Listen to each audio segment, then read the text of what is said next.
thank you so much for joining our City of Cincinnati Mayoral Forum on the importance of entrepreneurship and innovation for driving the future of this city. I'm Pete Blackshaw. I'm CEO of Centrifuge, the city's catalyst organization for making our region the #1 startup hub in the Midwest and a top innovation hub in the country. I wanted to start by just thanking our ecosystem partners. They are kind of indispensable to what we do, and many more are kind of on the list. But let me kind of give a shout out to Flywheel Social Enterprise, HCDC, Lightship Capital, Cincy Tech. Just had Mike in the office a few minutes ago. Queen City Angels, Main Street Ventures, and Ohio X. These are the real heroes that make the great entrepreneurial magic take place, and I can't thank you enough for the support that you provide and the input you provided into this really important session. As I mentioned earlier, we are going to record this, and I do encourage those of you that are friends that are curious about the topic, please share the good insight that we're about to hear. This is a super important topic. A couple opening comments from my end. The post-outbreak period has accelerated and intensified everything: consumer citizen expectations, digital connections, virtual engagement, contactless experiences, equitable access to services and opportunities or not, and the urgent need to think and act like a startup amidst unprecedented disruption. Some call this a VUCA world: volatile, uncertain, complex, and ambiguous. And our big question today is the city of Cincinnati prepared for the new reality and expectations? Equally important, can we build a smarter, stronger startup culture? And when I talk about startups, I'm not talking about Silicon Valley or Ivy League entrepreneurs raising millions of dollars in venture capital. I'm mainly referring to the new generation of entrepreneurs that are taking on really big, unsolved problems in every sector of our society and turning them on their head. Many of these startup founders are women and minorities, and they're coming from well beyond the East and West Coast. A huge numbers are stepping up throughout the Midwest, and certainly here in Cincinnati. They're harnessing digital technology, connectivity, and distributed everything to create new business models, new solutions, and new companies designed for the age of disruption. So today we're going to debate and explore the role of entrepreneurs in our city and community. So let's get going with this pre-COVID video we put together to showcase our region. We want to up the energy level.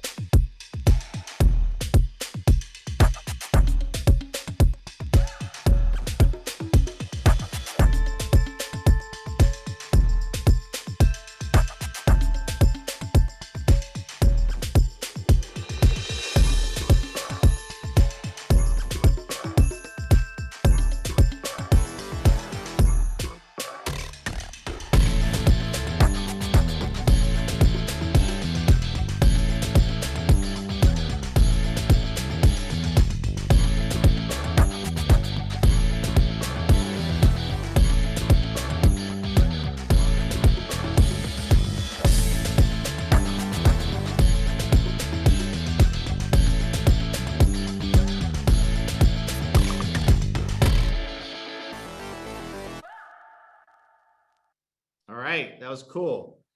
I've watched that video about 100 times and I love it every time. And I would add that today they just announced that FC Cincinnati announced that TQL, Total Quality Logistics, is going to be naming rights, which is interesting because we've been putting a lot of energy into defining supply chain as a growth area for the region.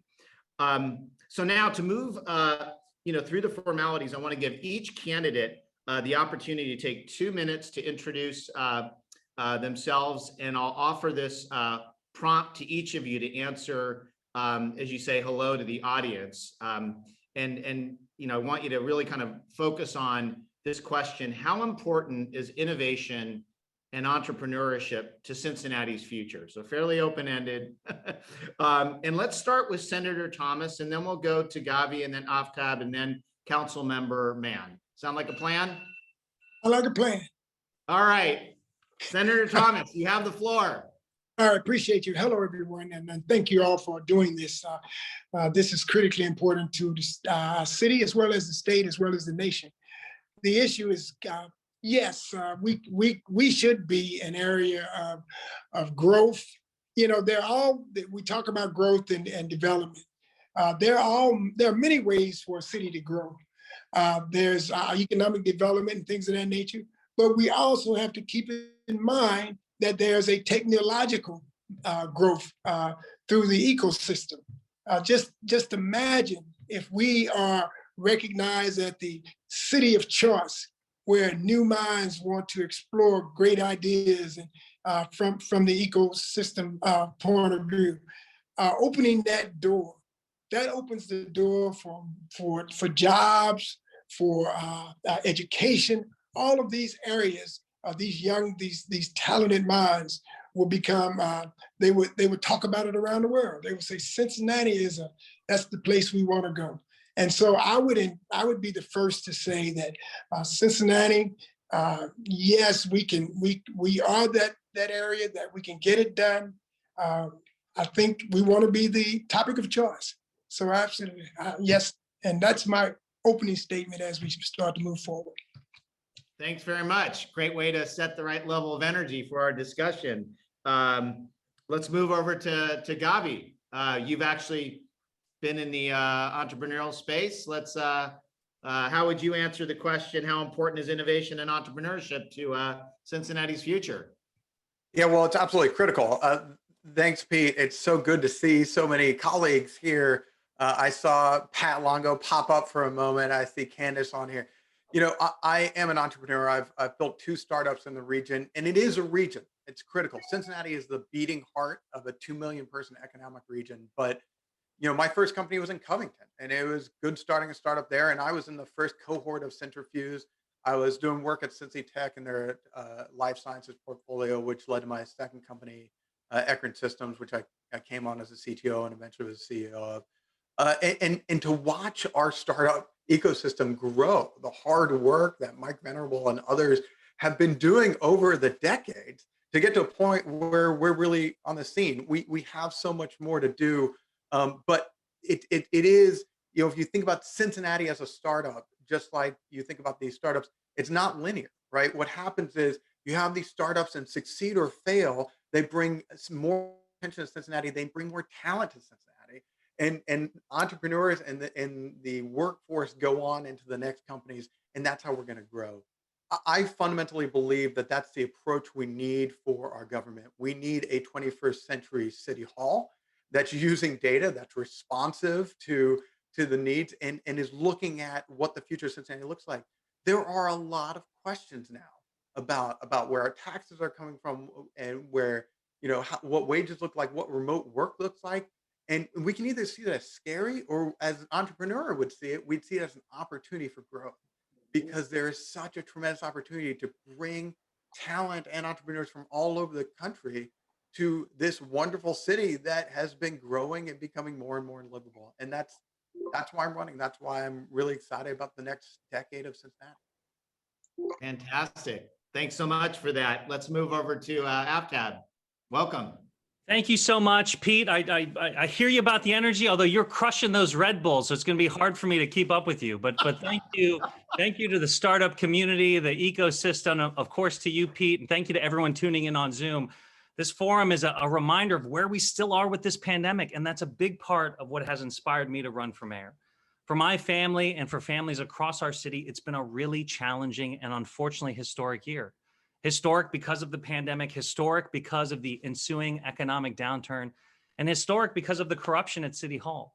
I mean, our city is in a tough spot right now, but I am optimistic about the future, because that's exactly when Cincinnati rises, when the deck is stacked against us. And right now, we need strong leadership in the mayor's office to come out swinging after COVID, to create jobs, grow our city, grow our tax base, grow our skyline, grow our communities. And that's exactly where entrepreneurship and innovation fits in. It is critical to our strategy of growth. The investment decisions we make right now will affect our economy and our region for the next generation. In order to compete and win on a global stage, we have to keep innovation at the center of our frame for two simple reasons. Number one, the city budget is just simply not big enough to invest in status quo thinking. To stretch our dollars, we have to be bold and creative. And two, if we are bold and if we are innovative, we will attract more entrepreneurs to move here, but most importantly, stay here.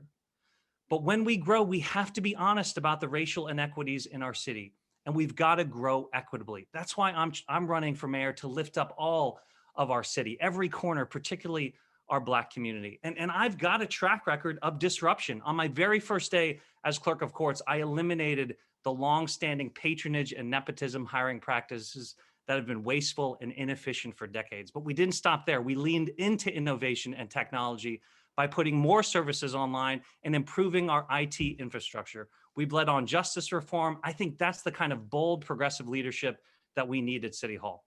Thanks again. Thanks so much for that, including the Red Bull quip. Good catch there. Okay, all right. Councilmember Mann, thank you for joining us. Tell us about your vision for entrepreneurialism and innovation in Cincinnati. I think you're on mute. Needs to be unmuted. Okay. All right, that's strike one again, right? That's all right. Thank you very much. This is a great opportunity for all of us to talk with some of the most exciting people in our community. Let me tell you a little bit about myself. I was sent to Harvard College for an education by the United States Navy. In return, I spent 4 years on a destroyer. Having majored in biochemistry, I naturally went to law school back at Harvard Law School and returned to my hometown and became a tax partner at Dinsmore Shoal. Along the way, I got the bug of public service, and at this point, I've spent on and off 26 years as city council, 3 years as mayor, 2 years in Congress, and I think public service is in my DNA. I was good friends with my neighbor, Bob Coy, head of Cincy Tech, and we talked a lot about what Cincy Tech and Centrifuge were all about. And basically, I see 2 points to emphasize. First of all, particularly as Bob lobbied me, talked with me about city support for Cincy Tech, my question to him was, okay, what is the economic benefit to the city of Cincinnati? And he did a great job of helping me understand what the benefit was in terms of jobs, in terms of economic behavior and activity. And I've had similar conversations with the folks at Centrifuge. So that's number one. Number two, if we're going to be the kind of world-class city we aspire to be, we have to be a place to which folks with the kind of talent that you attract want to come. And they want to come because of what you have and present, the opportunities for them, the excitement of working with you and other entrepreneurs. And secondly, a city that they feel good about being in, a city that is racially diverse, racially just, emphasizes transportation, has beautiful hills like we do, and a commitment to restoring and bringing renaissance to our neighborhood. So it's an exciting time in Cincinnati, and you are a big part of it, in my view. Thank you. Great. Thanks so much for that. I appreciate the comments from all 4 candidates. So let's kind of get right into more of the debate part. I've got about a list of a dozen or so questions ranging from fostering youth entrepreneurship to the quality of equity, the importance of equity and inclusion. And we'll also be monitoring the chat. So if you want to double click or add to the conversation, please put your questions and comments in the chat. I got Eric close to me to kind of help navigate, who out there is participating. I'll toss a question over to a pair of candidates who will have, each, 3 minutes to respond, and then time permitting, we'll allow the other 2 candidates to pipe in with a 1-minute response. And it's our goal to give everyone an equal chance to respond, but also want to make sure we cycle through quite a few topics. So let me start off with Gabi and Abtab, and I want to ask you too about leveraging the startup Cincy ecosystem. We boast a very broad range of organizations dedicated to building an innovation economy. How will you take advantage of these partners as you lead Cincinnati in the future? And I want to underscore that they all bring unique value to the table. And I'll inspire you with one example. I'll probably make Candace blush, but I was last night I participated in Lightship Capital's Twitch competition, and they basically use the Twitch platform to hear from entrepreneurs. And I just haven't seen that before. And it's such a great example of how our different groups approach entrepreneurialism in different ways. So again, the question is, how are you going to take advantage of that diverse spectrum of partners out there? Gavi, let's hear from you first. Yeah, thanks for the question. I mean, the great advantage I will have as an entrepreneurial mayor is that I've worked with most of them. I built a company at HCDC, and Pat knows that I will never stop talking about how great HCDC was. But yeah, actually, HCDC brought one piece of it. Cincy Tech brought the piece of seed stage funding and making sure we could connect there. Working with 1819 as it grew up at UC, we were a spin out. Ekron was a spin out of the University of Cincinnati. So really working very closely with people like Jeffrey Pinsky over there on understanding, our licensing deals and things like that. We have so much, and one of the things that I think we're all excited about with Centrifuge over the last decade was coordinating some of that. I would like to see more coordination with City Hall.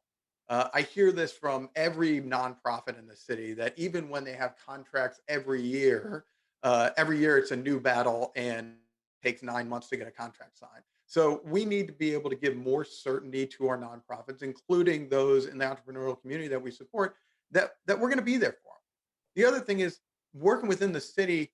We need to make it easier for small businesses to get everything they need from the city. And it's not just, as you said, Pete, it's not just the $1 million venture-backed startups. It's also the people starting a food truck, right? And what we need from City Hall is to make it as easy as possible to streamline permitting, to make it so that you have a one-stop shop. In our Cincinnati recovery plan, we talk about the idea of a one-stop shop for small businesses so they get everything they need from the city. And that one-stop shop should know what all the resources out in the community are, even though they're not government resources, right? Know what Centrifuge can do, know what Cincy Tech can do, know what Lightship can do. The other thing is we have inequality in our system. Now, we've worked a lot on this, but there is always been inequality in access to capital, particularly along racial lines. And Lightship's doing great things on this, and Hillman and all that are doing great things. I would like to see more participation from the city. I want to see money coming from the stimulus going into a seed fund that catalyzes small businesses, minority-owned small businesses, and not just venture-backed, but by not making it easier to buy down risks so that first-time entrepreneurs, first-time business owners can get loans and get access to institutional capital. Black-owned businesses shuttered at twice the rate of white-owned small businesses in this pandemic, and a lot of that has to do with access to capital. So there's a lot the government can lead on just by the power of their position and not paying for everything, but bringing some money to the table to catalyze more collaboration. Thank you for that.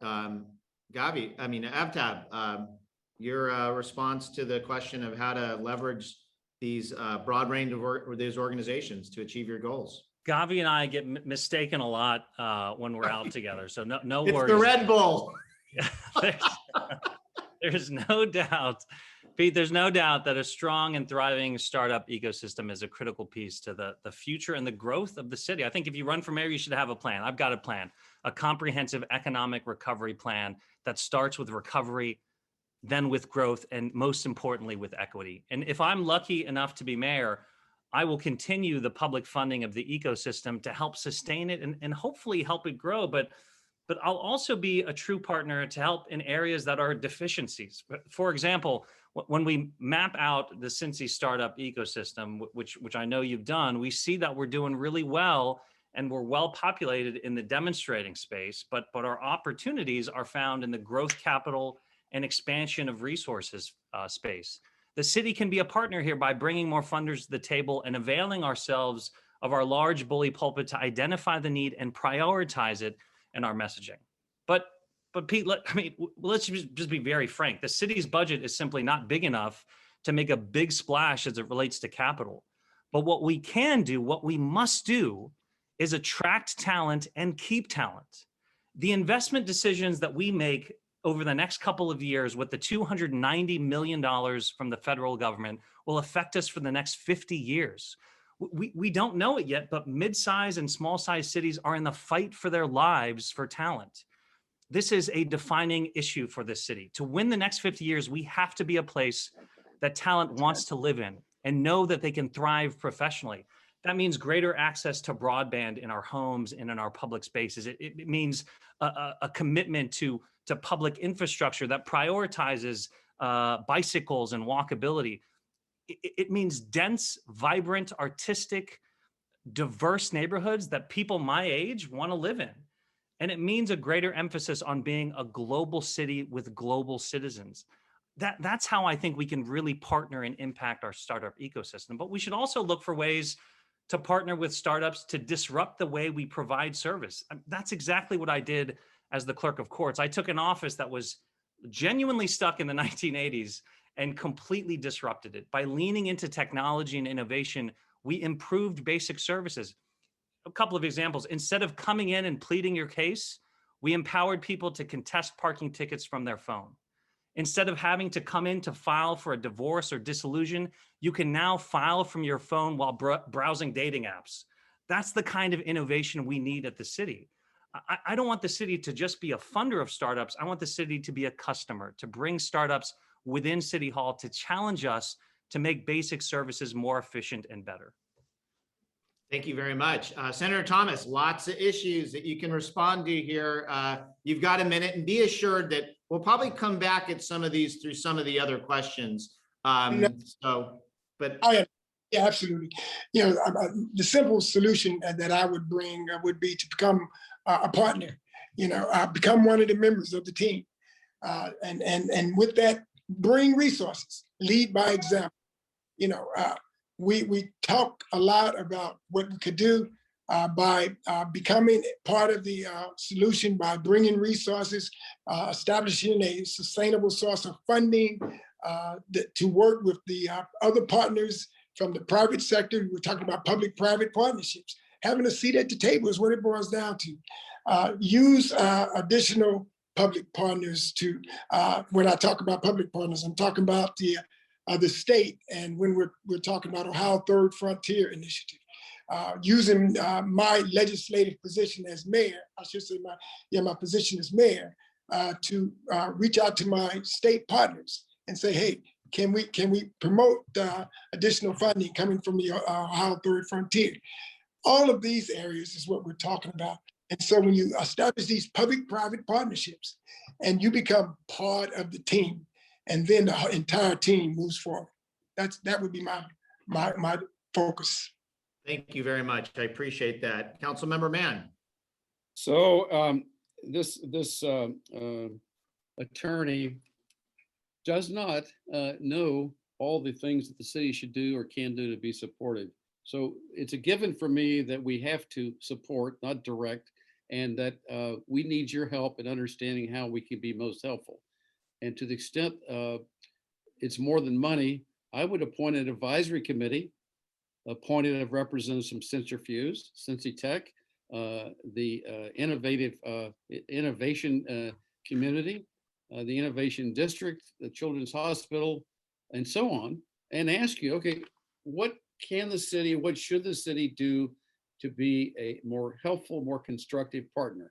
And then together, we seek the funding together. We seek the steps that we can pursue together. That seems to me the most effective way to actually do something.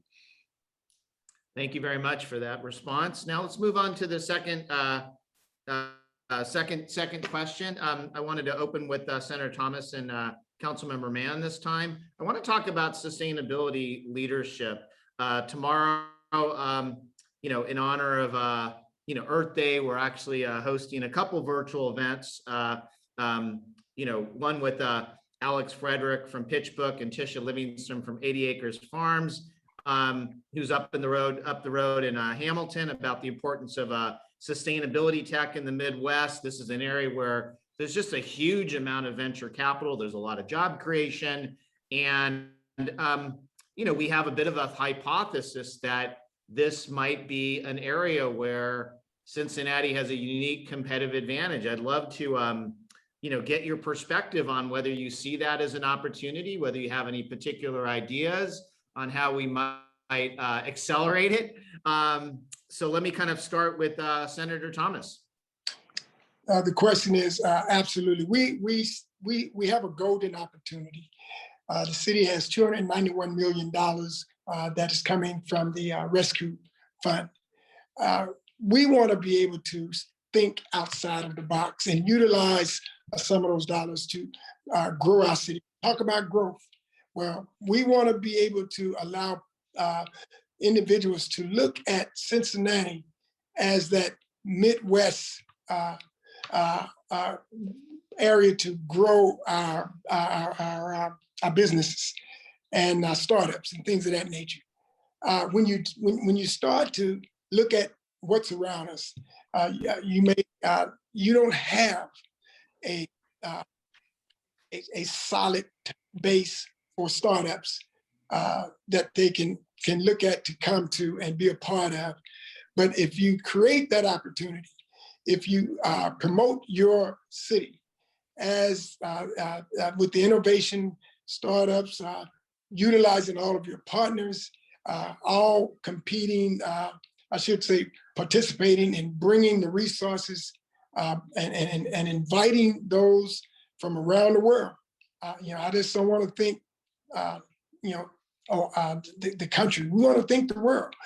You want people to say, well, here it is, right here. The venture capital is all there. We can begin to start up our businesses there and create the environment.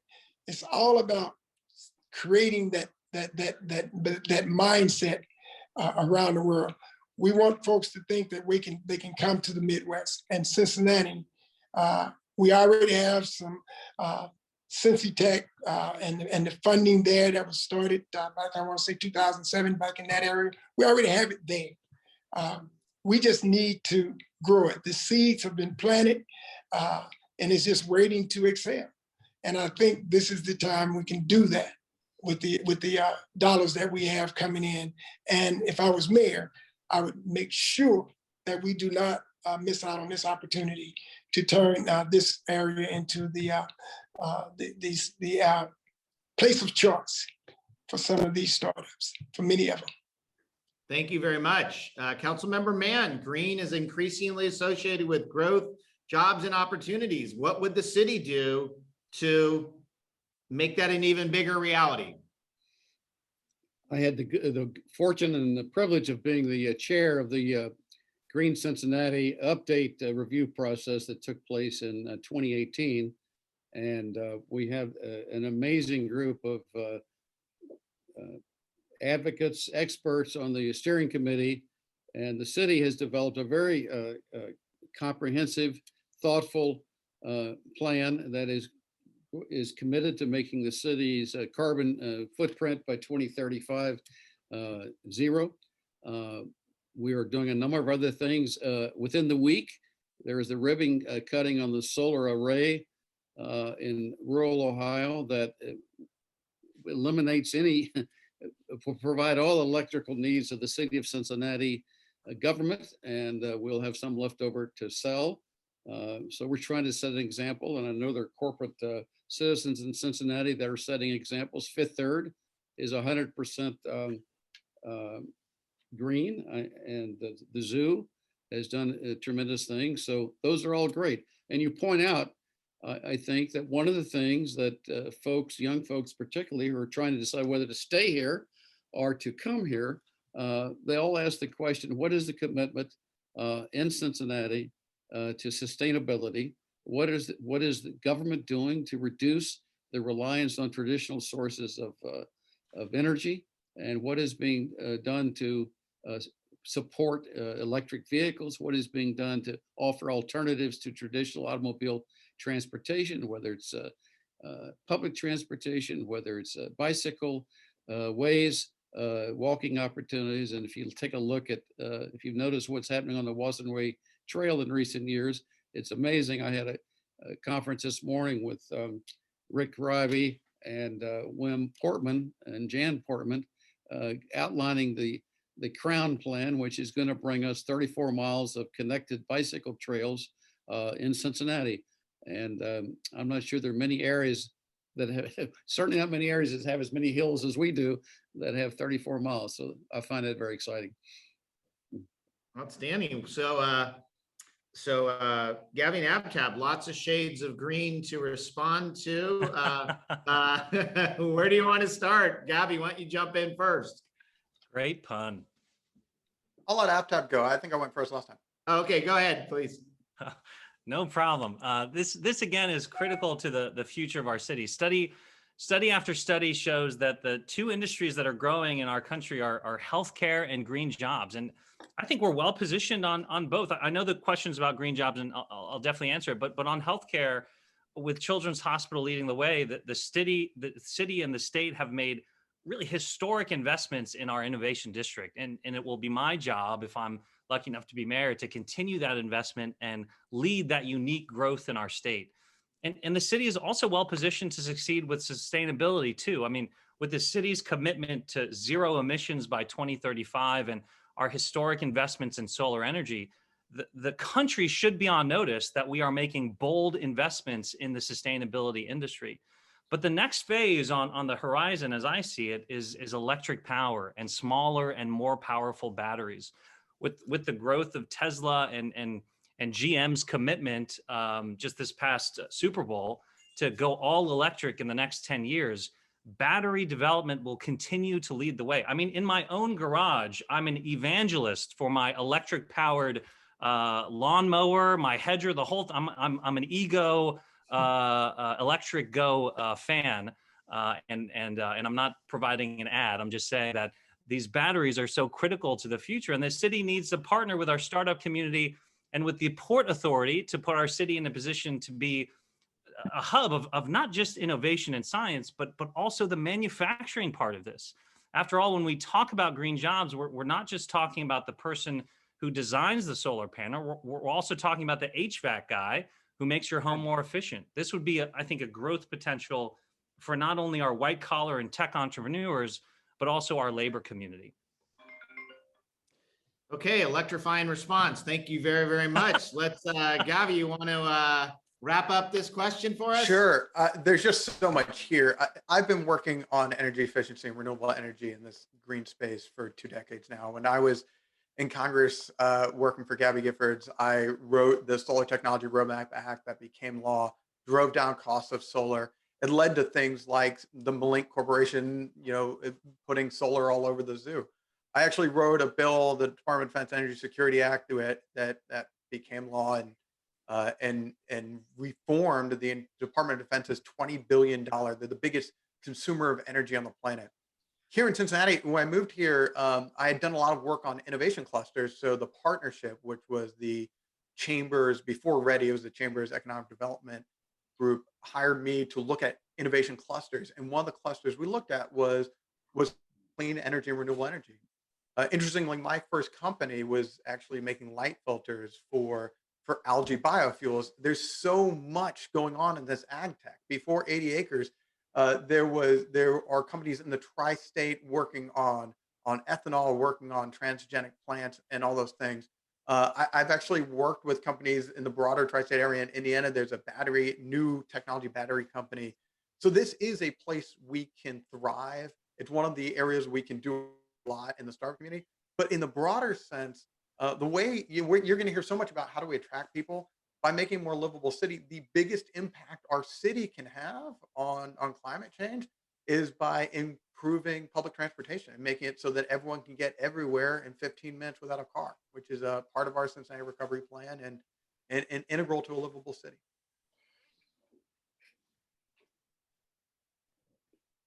Now you're muted, so I'm just guessing that. Okay. I was just sorry about that. Someone's got to write a book about Zoom gaffes.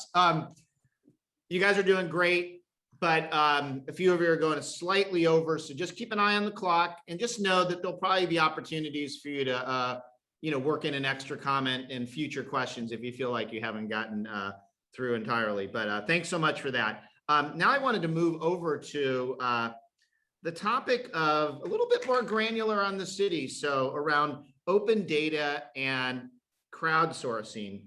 And I want to hear first from Avtab and then Councilmember Mann. And here's the setup. The city of Cincinnati has launched a nationally recognized platform, some say kind of equal to San Francisco, entitled Open Data Cincinnati, to make city government more efficient and effective. And data sets from crime stats to recycling can be accessed by entrepreneurs who might want to, hack in a good way, solutions. Would you like to see more crowdsourcing of solutions from constituents and other third parties? And equally important, where do you see the biggest opportunities? Aftab. Pete, I think I'm the one that's going over, so I'll try and stay short here. Sorry about that. This again is an area where I think Cincinnati is leading, and where we should all be proud of the progress that we've made. But let's not get stagnant. In fact, my office has been leading on this issue. Yes, the city has increased the public's access to data, and that opens up all sorts of crowdsourcing opportunities, but not all data is available. So particularly when we look at data trends in our justice system, it's not only important to get the data at the beginning, i.e. at the police data with respect to arrests, but it's also important to understand the data at the end of the cycle in the court system. That's why I've been working with a small group of judges in the city's data office to track, clean, and ultimately publish sentencing data from Hamilton County. Pete, when we publish this data, we will be the first court in Ohio to do it. And we will finally shed a light on the black box that is the justice system. I look forward to crowdsourcing the data to truly understand and measure the racial inequities in our system. But most importantly, better understand how we solve it. So for me, the startup community is not just important to help us grow the city. I view a partnership that will also help the city be more just. But again, I think that partnership needs to extend beyond just crowdsourcing that data. We should be looking for ways for our startup community to make the city a better provider of service. And in this criminal justice reform lens, particularly when we talk about racial equity, the barriers to get your records sealed if you have had criminal history in the past are incredible. I see a specific opportunity for the city and the county to partner with a startup or some kind of third party to create a more accessible interface, be it an app or a website, for people themselves to represent themselves, to go through this process of sealing their records so that they can have a brighter future, so they can get more access to affordable housing, so they can get jobs and make themselves and their families better. So Councilmember Mann, we've just heard the question notch up to a couple levels, court data, maybe even different types of apps. How would you think about co-creating solutions for the city with constituents? Absolutely. And one of the most significant things that the city has done in the last 8 years was, and this was actually an initiative of City Manager Harry Black, was to organize a now well-running Office of Performance Analytics, which means we have the ability to understand aspects of the city's operations that we did not before. So typically, the city administration identifies a problem they want to track, and they meet regularly with the data that's been collected by the office and try to develop solutions. So that's one use. The police are much better than it used to be at understanding where violations were actually taking place, and they track shots fired with ShotSpotter, and they often know where the shots are being fired from a particular place before 911 calls come in. Interestingly, I'm chair of the Budget and Finance Committee, and references have been made several times to the historical opportunity to do significant transformational things with the $291 million in relief funds that have been made available to us. My office developed a monkey survey, and really on very short notice and without widespread communication, we received 1,200 responses, and more are coming in because we want to have as much as we can. Question number one, what about the recommendations that the city manager and the mayor have made? Are you comfortable with these priorities? Beyond that, if we could take 10% of the money, $29.1 million, what would be your vision for something transformational? And we have a number of very creative proposals that are being made. So the city has so much information, and it's not necessarily been available previously, but as citizens become more aware of what's available and what can be done with it, and as the city's workforce including city council members, come to understand the potential, there's some wonderful things that can be done. So the bottom line is improve the Office of Performance Analytics, improve and make better use of our open data capability, and look for ways to do similar things. The city has increasing apps. If you've parked on our streets lately, I hope you're using the Easy Cincinnati app, and you never have to worry about going back to your meter unless the total time that you're allowed to park there is expired, et cetera, et cetera. I got a parking ticket the other day. I'm contesting it, and I have the right to contest it because it was, we'll see. So I got online and filed my appeal, and I'm waiting to hear. So, and if that doesn't work, I'm gonna go to the court system, and that hole that AFTAB talks about. Thank you for that transparency and that response. Senator Thomas, if you were mayor, would you take advantage of open data sources to invite the constituent in to solve problems, address opportunities? Absolutely. I mean, let's be real. We live in a world where technology advances are common, and it's consistently changing day by day.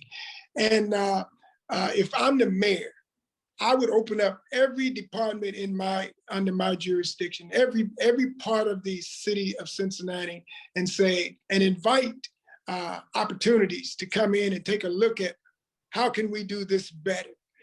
Can you show us a way? And that's what innovative thinking is all about. You want to, the opportunities are unlimited. Let's face it, whether it's in the private sector or the public sector, the opportunities are unlimited. We found out how problematic our system up here at the state was when it came to jobs and family services, and the folks getting their little money, all of that. It was just a terrible, terrible situation simply because our system was outdated. And I say to all of those listening, I'm a forward thinker. I believe in allowing folks to come in and tell me what we can do better, and then and exercising that. And this whole issue of technology is the order of the day, and it changes day by day. And so we got to stay ahead of the game. Other countries, China, all of them are ahead of the game. So yes, thank you. Thank you for the response. Okay, Gavi, so Yeah. what do you think? Open data, citizen participation, crowdsourcing? Yeah, look, I'm a physicist, so I love data. It won't tell you everything, but if you can analyze it, you can learn a lot. And we have some of the best best data scientists in the country, right? We have 8451 sitting right next to us, and we need to get them attacking our data and figuring out things that aren't clear on the surface. And to your other question on this, let's have a civic data hackathon. It'll be so much fun to bring all these entrepreneurs and all these data scientists and all of these coders together with people from City Hall saying, here are some problems that we've never thought about how to fix or have no idea or even just aren't high on our radar. But maybe if you go through this data, we can do it. That would be awesome. And you have no idea what will come out of it. And it could build that relationship you're talking about between the government and the entrepreneurial community. Okay, thank you very much, everyone. Okay, now this next topic, we're going to give you all a full 3 minutes because this is really, really important. And I want to hear your views on diverse entrepreneurship. How do we really dial that up? And we also got a question that I thought was so good from one of our audience members that I'm just going to read it to you, and you can factor that in as your response. When we think about Black-owned business and supporting them with capital, many times we hear about and point to our legacy organizations like the African American Chamber of Commerce, Minority Business Accelerator, and the Urban League. How can we make a mindset shift in Cincinnati and at City Hall so that people understand that innovation and venture backable companies can come from the Black community and other communities of color?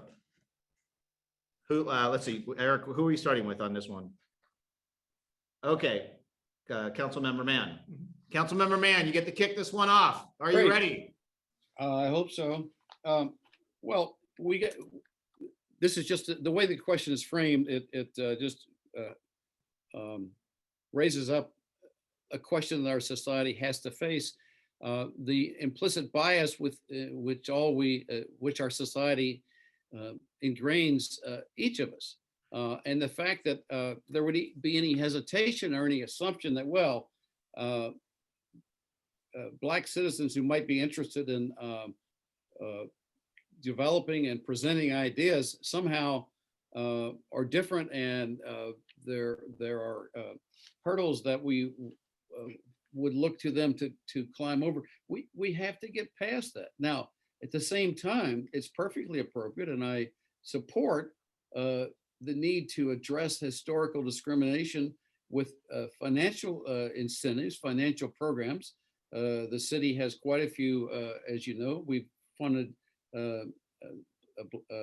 Mortar quite a bit and with great success. The African American Chamber of Commerce has particular support. The initial recommendations from the city manager with respect to the use of the stimulus money sets aside a fair amount of money for Black businesses, Black organizations that support Black businesses. The new program that was announced that's supported by the broader business community, Ascent, or Send, I guess it is. So the point is that it's appropriate to seek to overcome the impacts of historic discrimination. It's certainly not appropriate, and we got to get past any idea that, well, would-be Black entrepreneurs in this particular area need special attention. That's not true, and I reject that. And it's just another example of what we have to get past in our society to reach our goal, which is that we'll cease to be a community of with two different tales of experience, Black and white.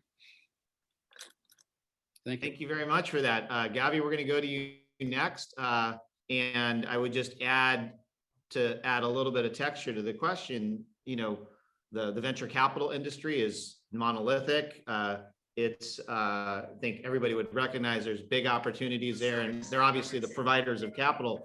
How would you approach this issue? So, I think first you have to just acknowledge that there's systemic barriers all the way through.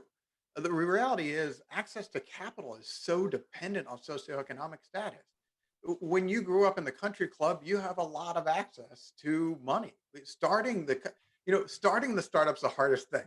I've done it, and the first dollar, the first $10,000, the first $50,000 are the hardest.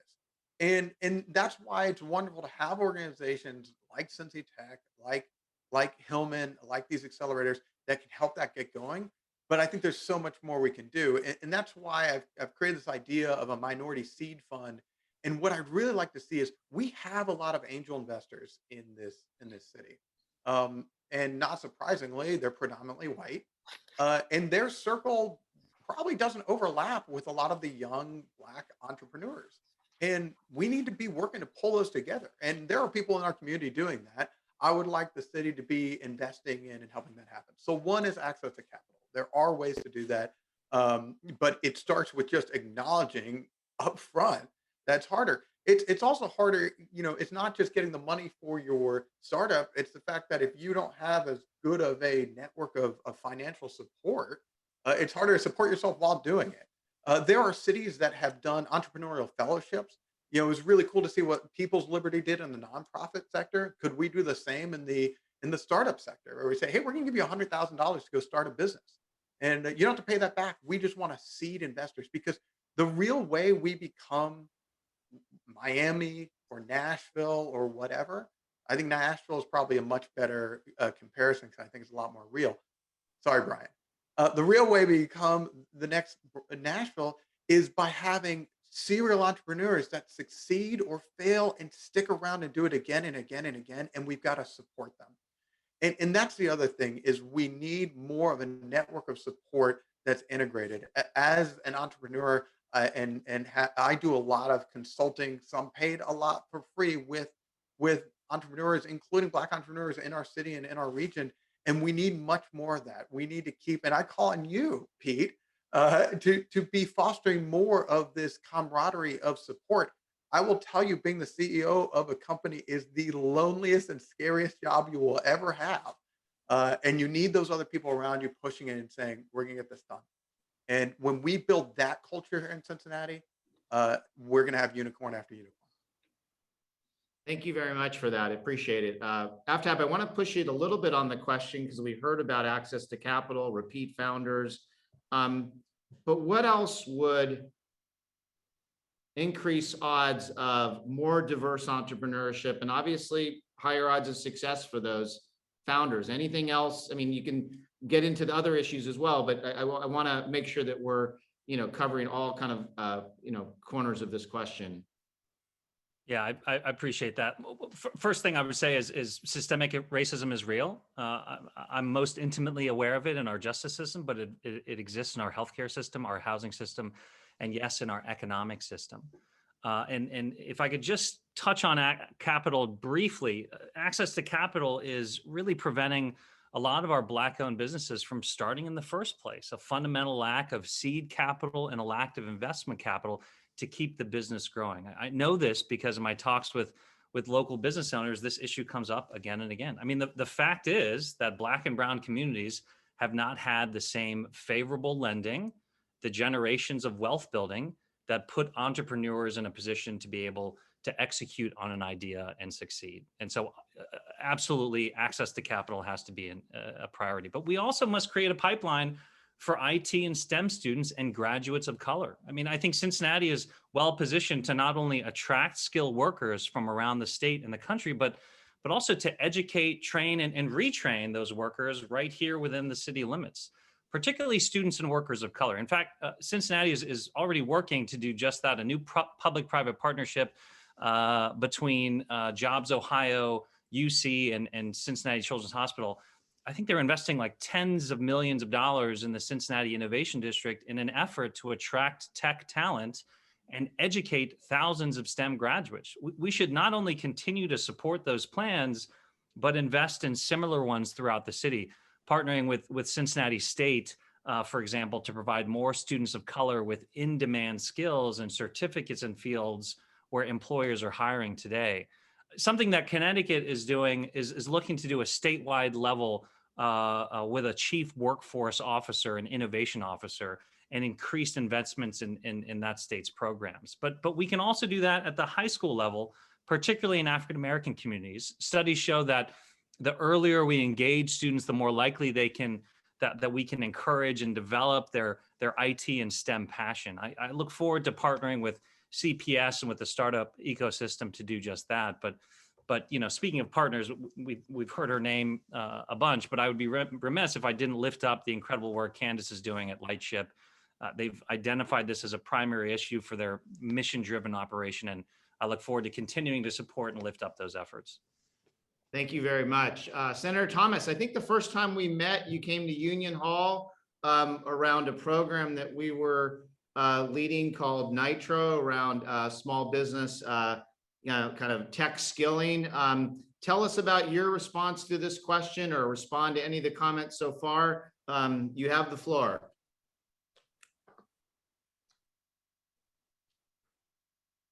You're still on mute, sir.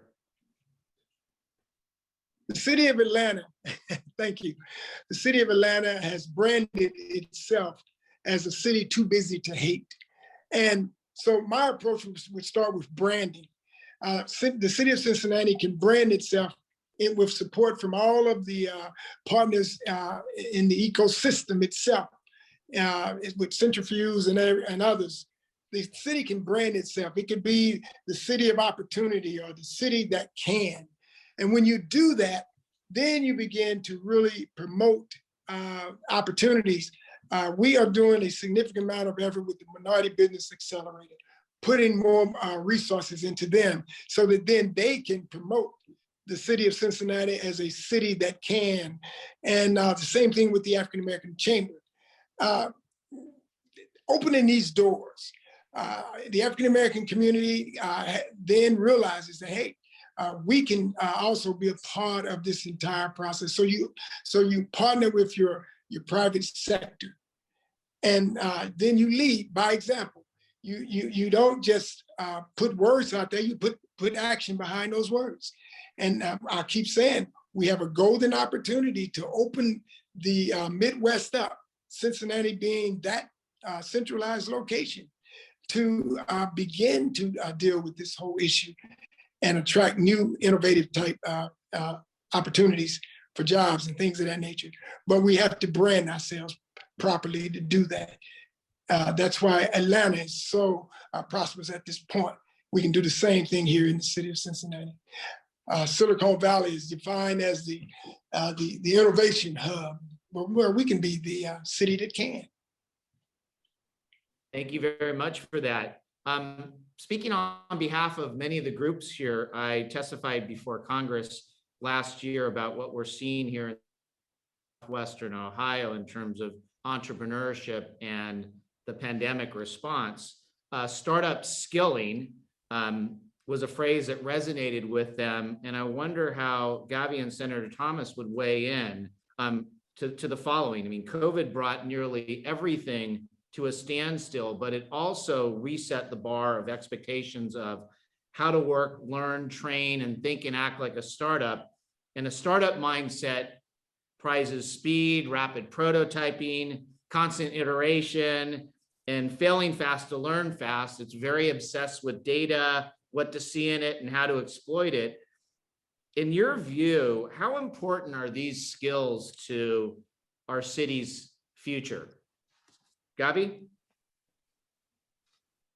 They're critical. The reality is we have a 21st century economy building in front of us, and Cincinnati can be a part of it or we can be left behind. And regardless of what job you end up having or what you end up doing, the agency you gain in thinking about this scarcity mindset of being able to do everything you can with so little, having built multiple startups, you start with one person idea, two people, three people, and then you grow and you do, you call yourself the CEO, but really you're just doing the paperwork, doing everything. I think it's what helped me launch this campaign. Having never run for office before, I just strapped it to my back until people started showing up and getting excited about the vision. There's so much we can be doing in just the broader skill set of startups. It's why at Ekron, we had dozens and dozens of co-ops from universities all over the country. And one of the things we did would we'd reach out, I always make this point, if you want to make sure that you have more diversity, reach out to diverse populations and hire them, right? So we reached out to the Society of Black Engineers, the Society of Women Engineers at the University of Cincinnati, and we brought in co-ops, not just in the engineering side, but UC is now doing more and more in the co-op side. And if we want to keep that talent in Cincinnati, the greatest thing you can do is get co-ops going so that people in their college years, and actually we had high school co-ops too, are engaged in an exciting company. And even if they end up going to Procter & Gamble, and there's nothing wrong with that, they'll bring something they learned about how to get things done. I always felt like the greatest gift at working in a startup was you realize that everything you did mattered to the success of a team. And so we created this culture of leadership and ownership at every level of the organization. And that's what I want to see And in my administration at City Hall, I want to see every level of the administration under a city manager understand that the job of City Hall is to serve the people. And everybody's got to take ownership for their own role, not be worrying about whether somebody's looking over their shoulder. To skills writ large, one of the ideas we have in our Cincinnati Recovery Plan is for a skills bank. This is one of these really cool ideas that utilizes a community impact bond so that you pay for people to get training certificates, go to Cincinnati State, UC, and you pay for the wraparound so they can afford to do it. You know, people can't go to school if they still have to work, right? Or if they still have to take care of the kids or whatever, you need to support them so that they can earn higher wages. And once they do that, they can have an income share agreement. This is done a lot in coding camps. We want to expand this more broadly to all sorts of skills so that we can invest in Cincinnati. Through the income share agreement, you make it evergreen so that as they make more money, they put money back into it, and then they're investing in the next generation. And those are the sorts of ideas that are going to get Cincinnati growing. Thank you very much. Senator Thomas, how important is startup skilling to the city's future? That is huge.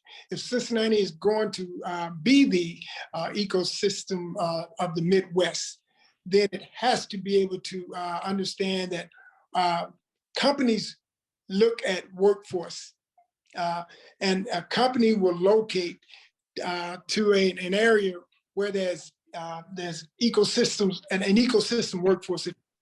Startup companies that can bring new innovative ways of doing things to that company. So the importance of talking about growth, we also, especially in this particular sphere of influence that we're talking about, you got to make sure that when you do that, that those that have those great ideas and want to have their startups, and making sure that they want to locate to an area where they can grow and expand. And I just keep going back to the fact that we are right on the cutting edge of being that area that can do this. So I offer the opportunity for making sure that those young minds that we grow with them, with the opportunities for companies to say, well, maybe we'll locate here. Maybe this is the place to set up because there's some very energetic opportunities in this particular region. Thank you very much. Councilmember Mann, startup skilling, big idea, opportunity for growth for everyone? Well, you know, I think the first question is, do we even understand what the pandemic has done to us?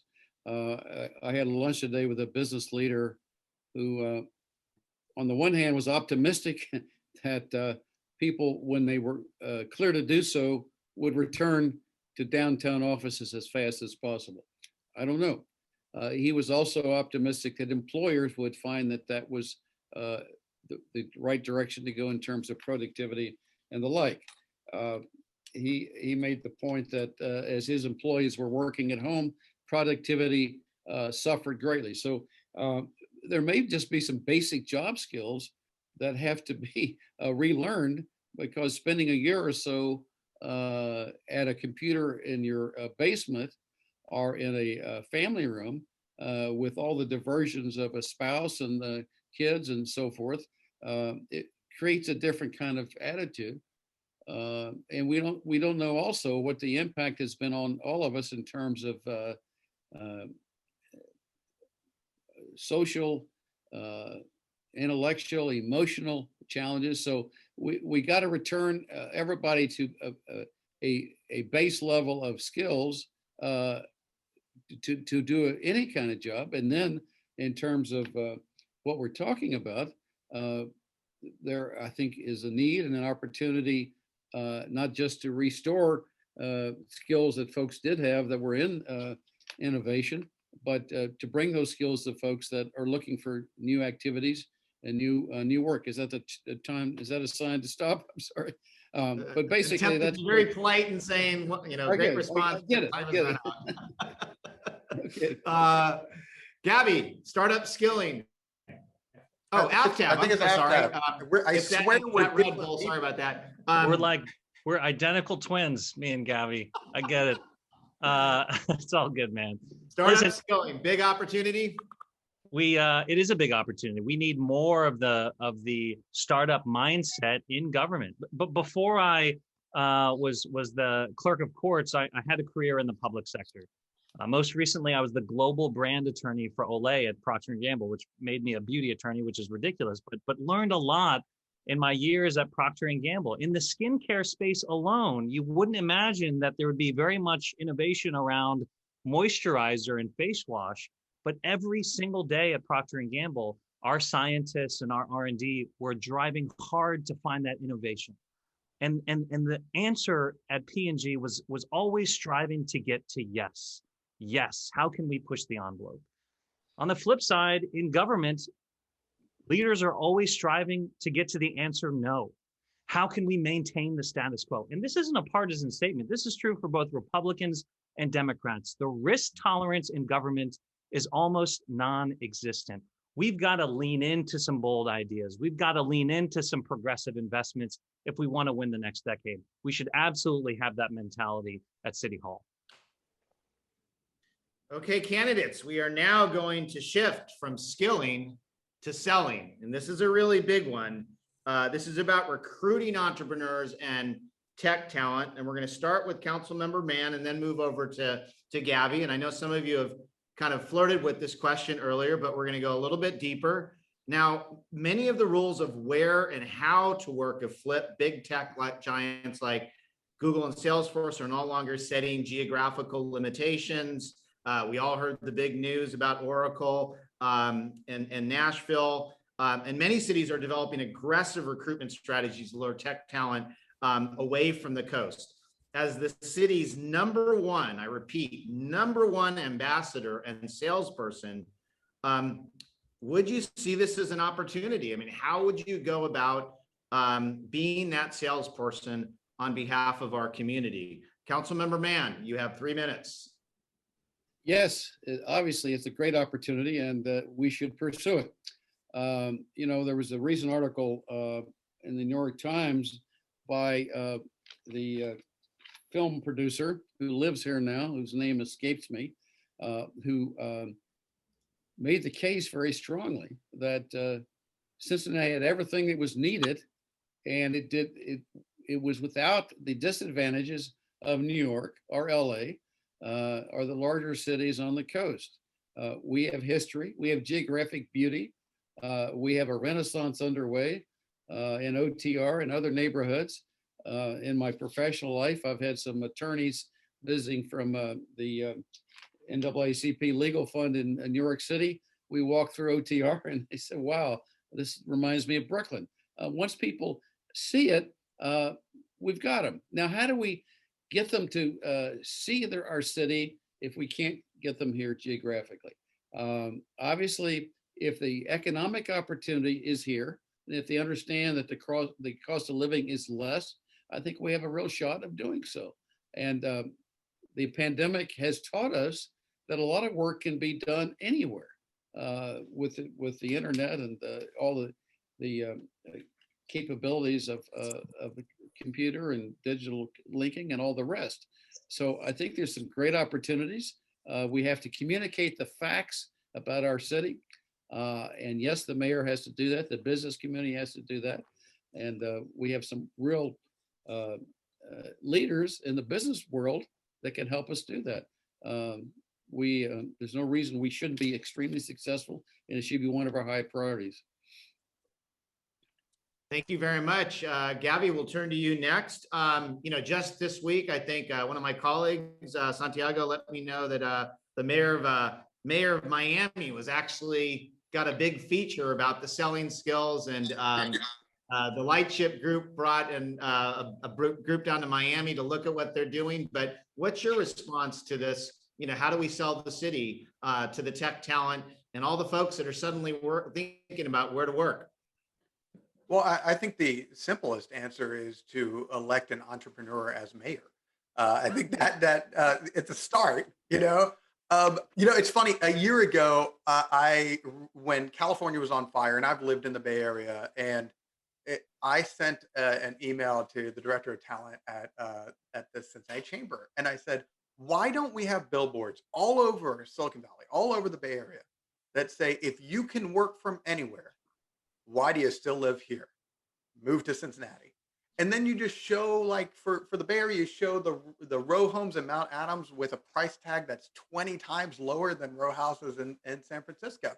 And I've talked to my friends at Google and at Google X, and they're not going back to the office. And I'm like, why are you spending $3,500 a month to share a bedroom with 6 other dudes?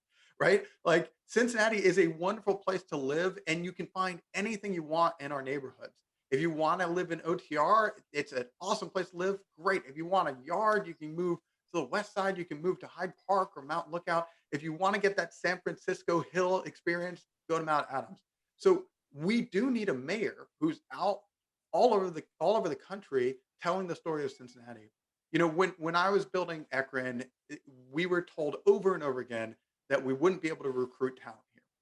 I mean, our partners at Children's told us that. Everybody told us that, and it just wasn't true. The reality is two things. One is, when you have a great opportunity, you'll move to the city. And when you're running a biotech company that's leading the world in its field, people will move to go there. The second thing is, once people saw Cincinnati, they got it. I got it, and our employees got it. And why that matters is that even beyond that company, even when they move on, they will stay in the region by and large, and they'll find other opportunities. A lot of former Ekron employees have started other companies or have gone on to work at other startups, and that's how we keep investing in the region. So, if you want somebody who's going to be selling the story of the Cincinnati startup experience, telling the story about how you can build what you want in Cincinnati, but you could do it so much more affordably and have, quite frankly, a better quality of life. We pretend as if all entrepreneurs are 22. The reality is the average age of an entrepreneur is a lot older than that. And we want a place we can have our kids in a good school and in a good park. That's Cincinnati. And I will be telling that story. I know the guys on both coasts, and I'll be there telling the story of Cincinnati and getting them moving here. Thank you very much. Okay, shorter responses now. So AFCAB, are you willing to go run around the streets of San Francisco to sell the streets of Mount Adams and Mount Lookout and all our other wonderful communities? Thanks for the question. As I mentioned earlier, this is the question that we have to get right in order to win the next 50 years. And I know this is the Startup Ecosystem Debate Forum, but this is so much bigger than just the startup industry. Our economy, our world has changed with companies like Nationwide Insurance, of all people, suggesting that their employees may be able to continue to work remotely permanently. That doesn't just affect Silicon Valley and the coast, it affects all of us.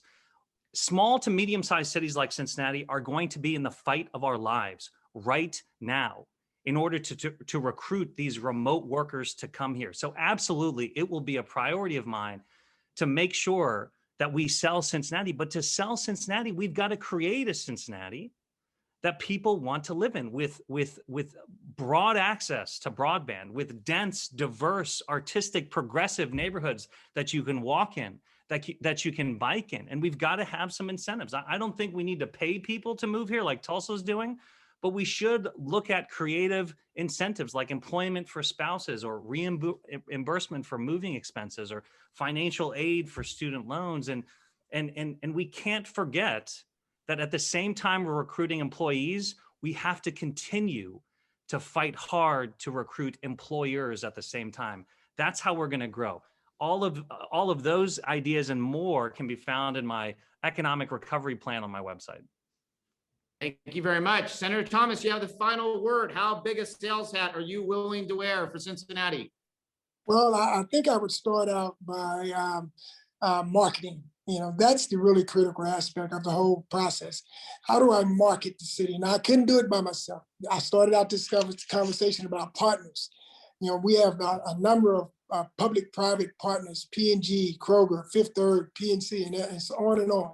The first thing I would do is make sure that Cincy Tech has a solid, firm foundation that I can promote And the only way you're going to do that is put resources behind the discussion, making sure then I go out and market, do a marketing campaign with the support of all the other members of the other partners in the program. Together, we sell Cincinnati to the world, for that matter. But you can't sell the city on innovative technology and things of that nature coming from startups if we don't have a solid foundation for which the company here is standing on. Right now, there's resources that can be promoted. Those are the things that you want to do. And in doing so, now you've opened the door with all of your partners to really promote your city and all the other wonderful things that I've heard regarding our city. But most important is a solid foundation for the company that the opportunities for Cincy Tech and startup ecosystem local in this city. Okay, thanks very much. Okay, this last question is be a bit of a lightning round because I want to give ample time for the final questions, but this is important and I don't want to cut it out. And this is about fostering young entrepreneurs. Last year, our startup community piloted a summer program called Entrepreneurs Change the World, in which local high school and college students, 55% diverse, I would add, tackled bold challenges like sustainability and social justice and health. They brought incredibly innovative solutions, drawing from experience with platforms like TikTok, Twitch, and even esports. 1 minute only. How do we leverage these young entrepreneurs to inspire greatness from all of us? Who wants, let's see, who do I have first? Senator Thomas, you have the floor first. Thank you.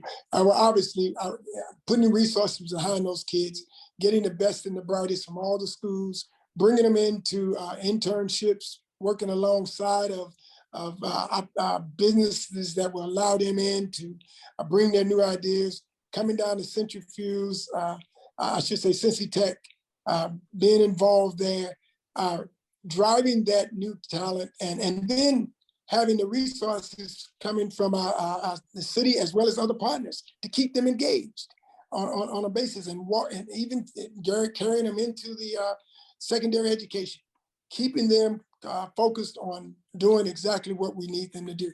And I think that would go a long way to tap in and hold on to that talent.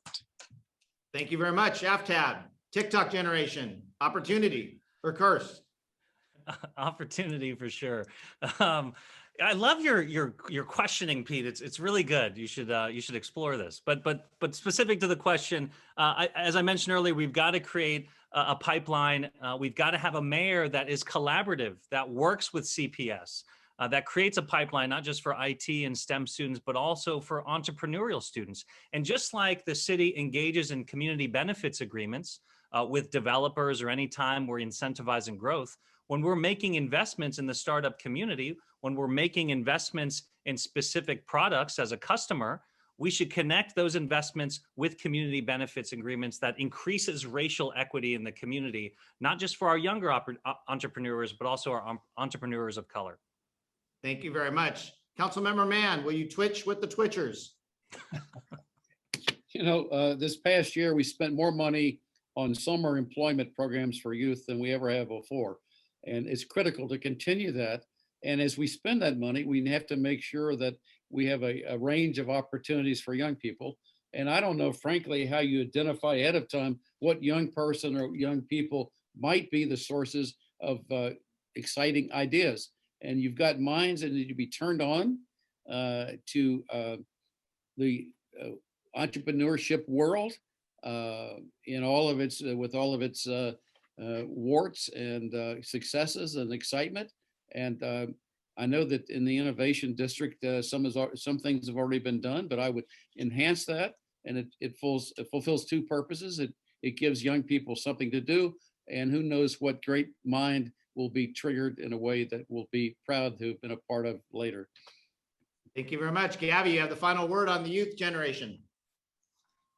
You know, it's our kids that give me hope for the future, and it's why I'm running. The reality is they're smarter than us. They're more just than us. They care about social issues more than we do.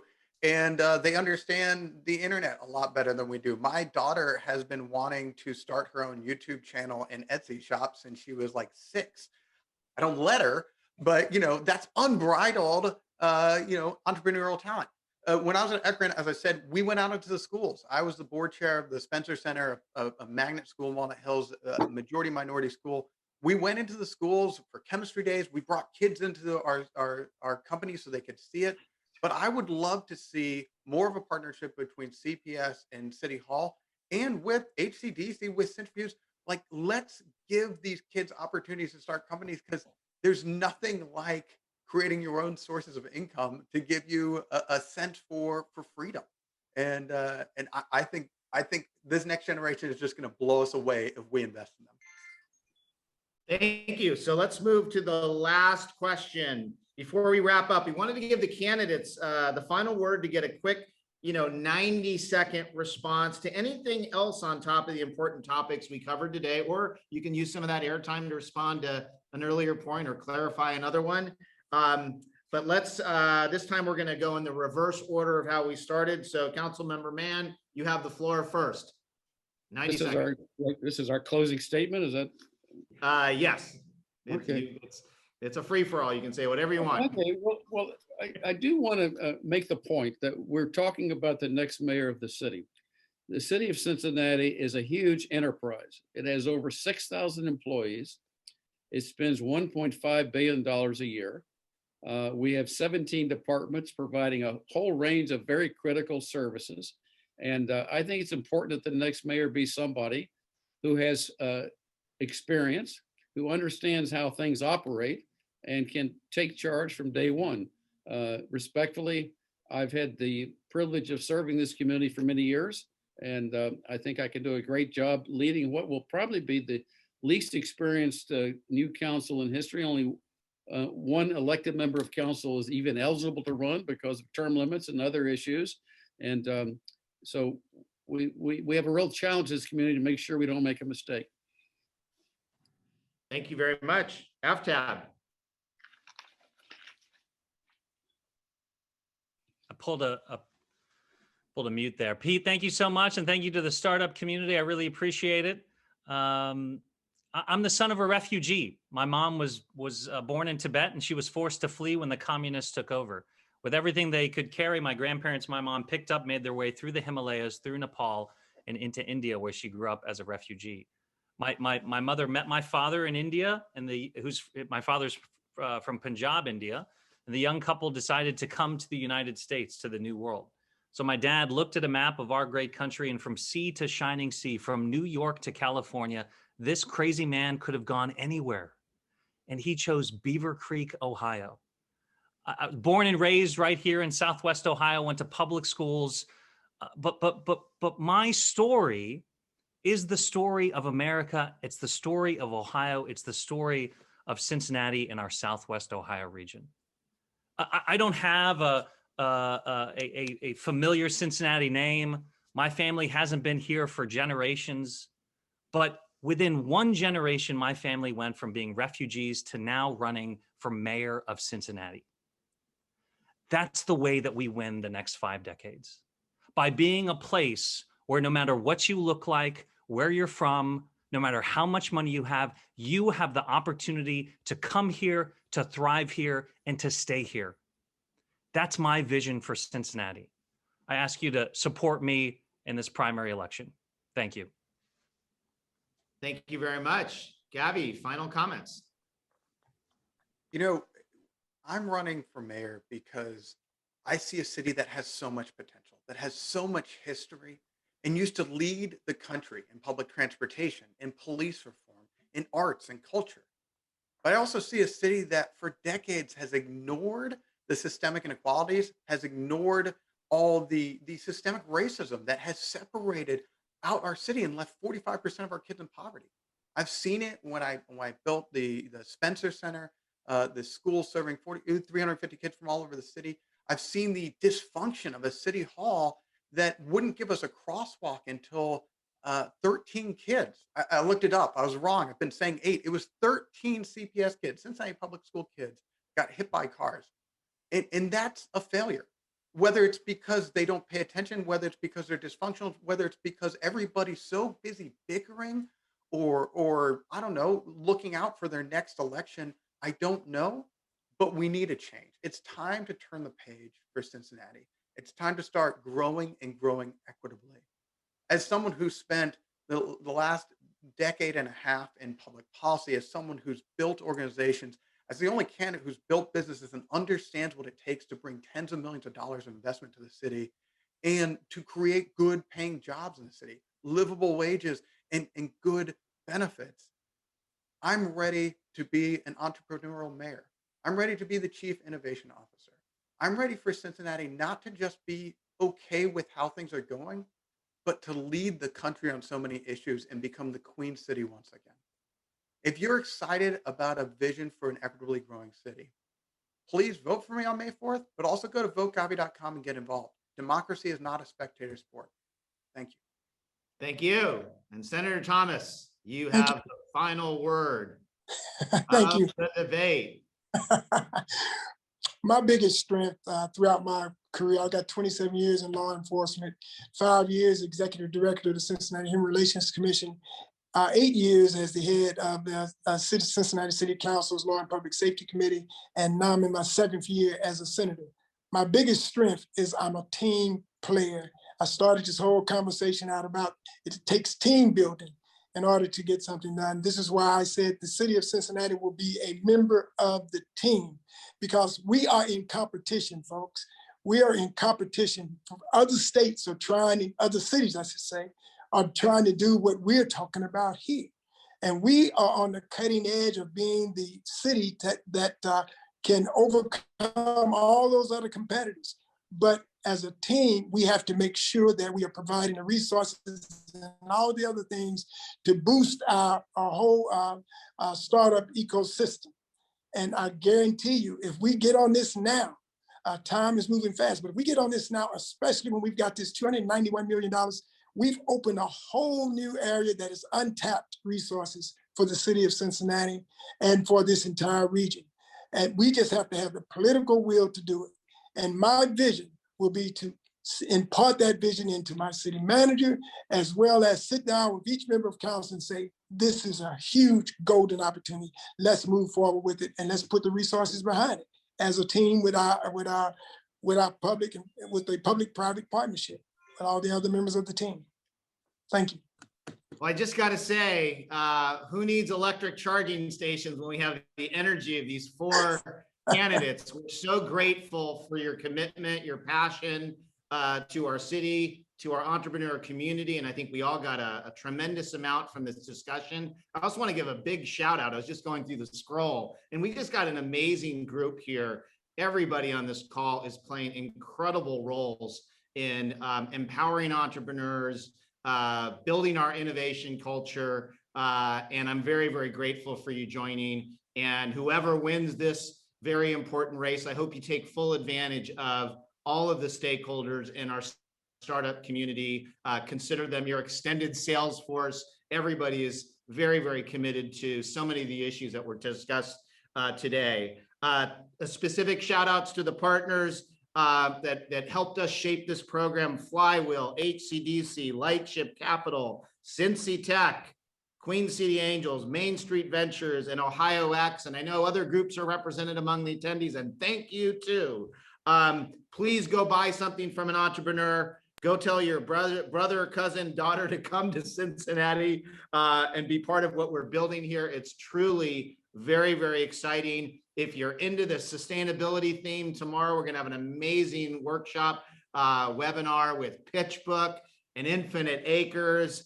So take advantage of what we're offering, but thank you very, very much for joining. We will make this available to you. We might even, if time permits, put together a shorter version if you want a snackable, but we'll do anything we can to educate everybody about these issues, and don't forget to vote. Thank you.